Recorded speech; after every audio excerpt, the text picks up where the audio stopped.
दोस्तों, बिहार के मदरसों को लेकर कई मामले सामने आए हैं और कई मामले सुर्खियों में हैं। हमारे साथ ऑल मदरसा युवा शिक्षक संघ के प्रदेश अध्यक्ष मौलाना इमरान आलम साहब हैं। इमरान आलम साहब, स्वागत है, खैर मकदम है आपका हमारे इस प्रोग्राम में। पहला सवाल आपसे यही कि कमेटी को लेकर जो है झगड़ा चलता रहता है, और न सिर्फ ये कि एक मदरसे में बल्कि बिहार के अलग-अलग मदरसों में इस तरह के मामले अक्सर आते हैं जिसकी वजह से पढ़ाई का नुकसान होता है। आप मदरसा से जुड़े हुए हैं, एक बड़े मदरसे के आप प्रिंसिपल हैं, ऑल मदरसा युवा शिक्षक संघ के प्रदेश अध्यक्ष हैं। आपको क्या लगता है? देखिए, मैं आपको एक चीज स्पष्ट करता हूं। मदरसा, मदरसा बोर्ड, शिक्षा विभाग, ये तीन चीज है, एक दूसरे से सब जुड़े हुए हैं। शिक्षा विभाग ने इतनी अच्छी नियमावली बिहार के साबिक वजीर आला नीतीश कुमार जी के नेतृत्व में जो नियमावली 2022 मिली है, जब उसको आप पढ़ते हैं तो उसमें इतना बेहतरीन सब नियम को बनाया गया है।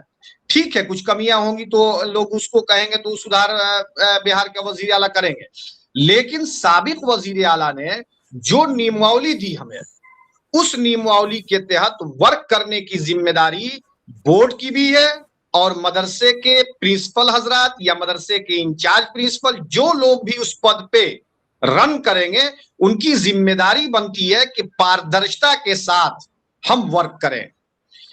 पहली बात, मैं आपके चैनल के माध्यम से अभी जो एक बेहतरीन वजीर आला नीतीश कुमार जी ने अपने जनाधार को माननीय सम्राट चौधरी जी, जिनके इरादे इतने मजबूत हैं कि उनके कांधे पर उन्होंने दिया है कि अब आप बिहार के बागडोर को लेकर आप चले। अब सम्राट चौधरी जी, माननीय सम्राट चौधरी जी इस वक्त हमारे मुख्यमंत्री हैं। सबसे पहले मैं आपके चैनल के माध्यम से उनसे ये गुजारिश करूंगा, उनसे मैं ये आग्रह करूंगा कि हुजूर सर, जरा सा एक बार मदरसे के जानिब आप निगाह कीजिए, और सारे मदरसों को आप माध्यमिक निदेशालय से इसको आप जोड़ दीजिए। अप्रूवल का मामला हो, बहाली का मामला हो, और जो कुछ भी हो, ताकि जो चीजें आईएसओ के अंडर में जाएंगी तो हमें लगता है कि सिस्टम बहुत अच्छा होगा। अब आपको मैं मिसाल देता हूं, आप देखा होगा 2023-24 में एक नया संशोधन आया था प्रशासक महोदय का। सबसे पहले माननीय सुनील कुमार जी बोर्ड के प्रशासक बने। जब ये नियम आया तो मुझे याद है कि जब मेरे मदरसे का 12-13 माह तनख्वाह बंद किया गया, वजीर आला तक खत लिखा गया, तो माननीय प्रशासक महोदय ने इस पर संज्ञान लेते हुए हमको उन्होंने बुलाया। मैं गया, जाकर उनसे बातें की, उन्होंने पूछा कि ये वेतन क्यों बंद है। उस दरमियान उन्होंने बोर्ड के सारे अमला को बुलाया और पूछा कि ये क्या मामला है। तो जानते हैं हुजूर, आप एक चेयरमैन को या एक चेयर को या एक आदमी को, एक व्यक्ति में को बोर्ड के अंदर अगर आप किसी को गलत ठहराते हैं, ये सही नहीं है। सबने एक सुर में यही कहा था, सबने यही कहा था कि ये मेरा मामला नहीं है, ये चेयरमैन का व्यक्तिगत मामला था। माननीय सुनील कुमार जी इतना भड़के कि रूल से चलता है, आप व्यक्ति की वजह से किसी का गर्दन काट लीजिएगा क्या। और सभी लोगों ने, मदरसा बोर्ड की जो स्थिति रही है, मैं बार बार आपसे कहता रहा हूं कि आईएसओ के हवाले होना चाहिए। मदरसा बोर्ड को सबसे पहले सिर्फ एग्जामिनेशन के लिए छोड़ देना चाहिए, और एग्जामिनेशन कंडक्ट करे वो, और सारी जिम्मेदारी शिक्षा विभाग को दे देना चाहिए। अब यहां पे सवाल ये खड़ा है कि जो मदरसा बोर्ड का मामला है, आप ये बताइए ना कि आप सिर्फ चेयर को बदनाम कर दीजिए, किसी एक व्यक्ति को बदनाम कर दीजिए। आप ये बताइए कि कोई फाइल अगर चलती है तो वो नीचे से चलती है ना, लेकिन मदरसे के अंदर अगर कोई अगर अपना सदस्य किसी रिश्तेदार को बहाल कर लिया तो ये परिवारवाद है, ये परिवारवाद कहता है ना लोग। आप देखिए पूरा एकदम हल्ला है कि परिवारवाद, परिवारवाद है, मदरसा कागज पे नहीं चलेंगे, फलाना है ढेकाना। आप डेली मीडिया में इस चीजों को सुन रहे हैं, लेकिन मैं आपको बताता हूं कि मदरसा बोर्ड के उन 2-4 आदमी पर जरा निगाह डालिए। मैं किसी के व्यक्तिगत टिप्पणी करने नहीं बैठा हूं, मैं अपनी पीड़ा को बयान कर रहा हूं। पीड़ा, जो हालात है मदरसों के असातिज़ा जिस तरह हमें फोन करते हैं और कहते हैं कि मौलाना साहब क्या होगा हमारा, और सभी लोग सिर्फ एक चेयरपर्सन को ही बदनाम करते हैं। बदनाम करने की जरूरत नहीं है, आप इसकी बुनियादी चीज में जाइए, और बुनियाद कहां पे है? अगर मदरसे में बहाली कर लिया तो ये परिवारवाद है। और मदरसा बोर्ड में चचा भी है, भतीजा भी है, मदरसा बोर्ड में मामा भी है, भगिना भी है, मदरसा बोर्ड में चचा भी है, भतीजा भी है, मामा भी है, भगिना भी है, साले भी हैं, बहनोई साहब भी हैं।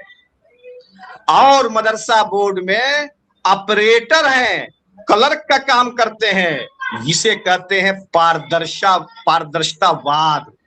इसको क्या कहिएगा आप? पारदर्शितावाद। सुनिए, मैं बता रहा हूं आपको, जब प्रशासक महोदय आए थे तो हमको 3 दिन उन्होंने बुलाया था। लगातार मैं पटना गया, ड्यूटी कर मैं जाता था, इसलिए कि ड्यूटी के मामले में मैं बहुत टाइट हूं।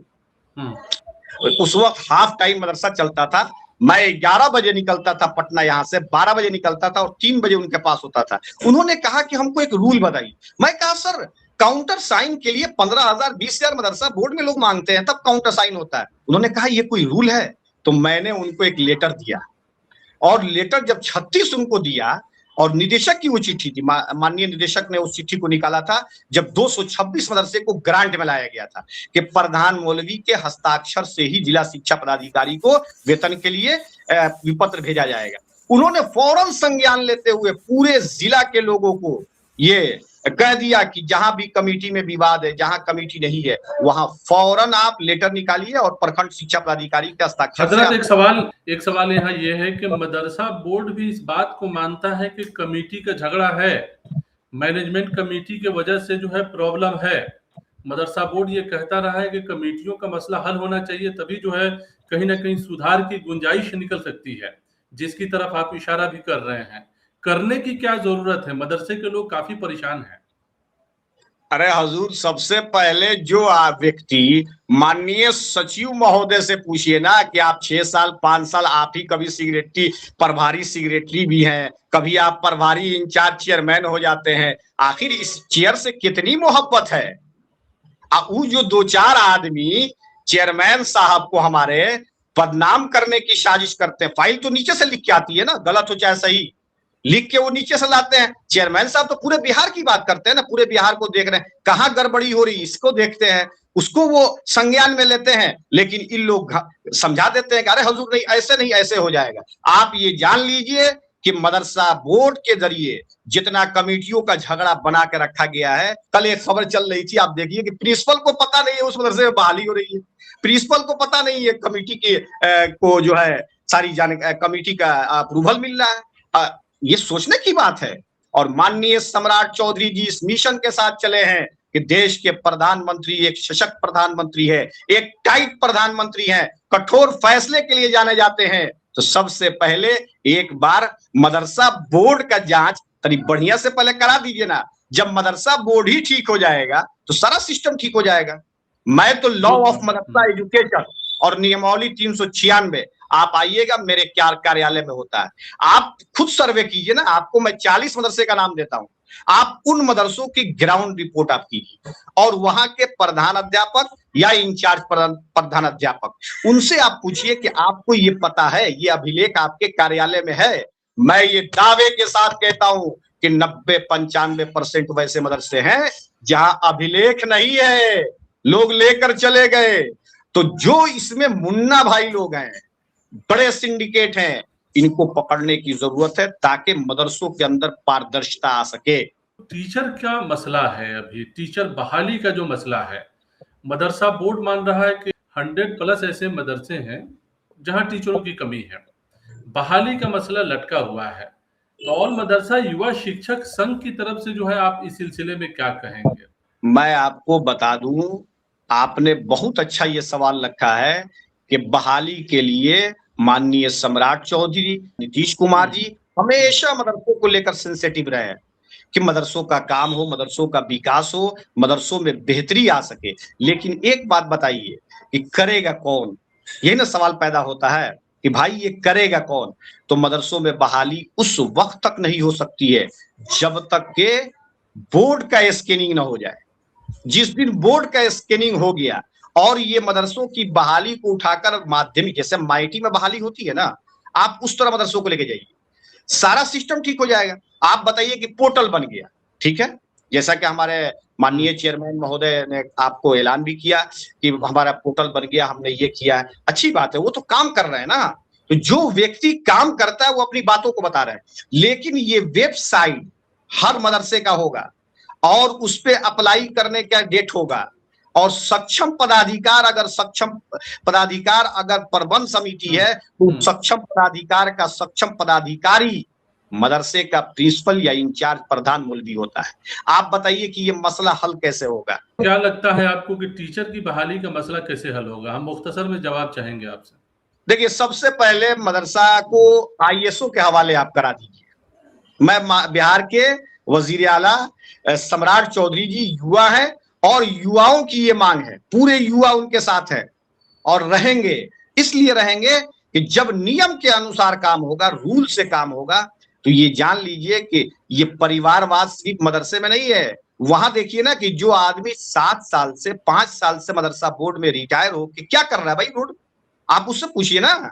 उन लोगों से सवाल होना चाहिए कि आप क्या कर रहे हो रिटायर करके। युवा रोड पर है ना, जब रोजगार देना है तो युवा को लाइए ना। बीपीएससी के इतने लोग घूम रहे हैं, अगर 5 लोग बोर्ड में आ जाएं तो नियम से बाहर कोई चीज चलेगी, लेकिन 2-4 आदमी हैं जो उनके इर्द गिर्द सारी चीजें चल रही है।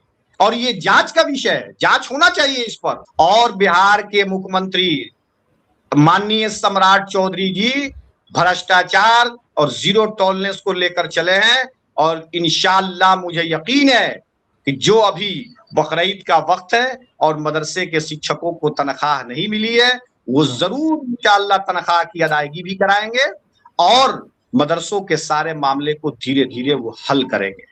आखिरी सवाल कि टीचरों को क्या कहना चाहेंगे आप?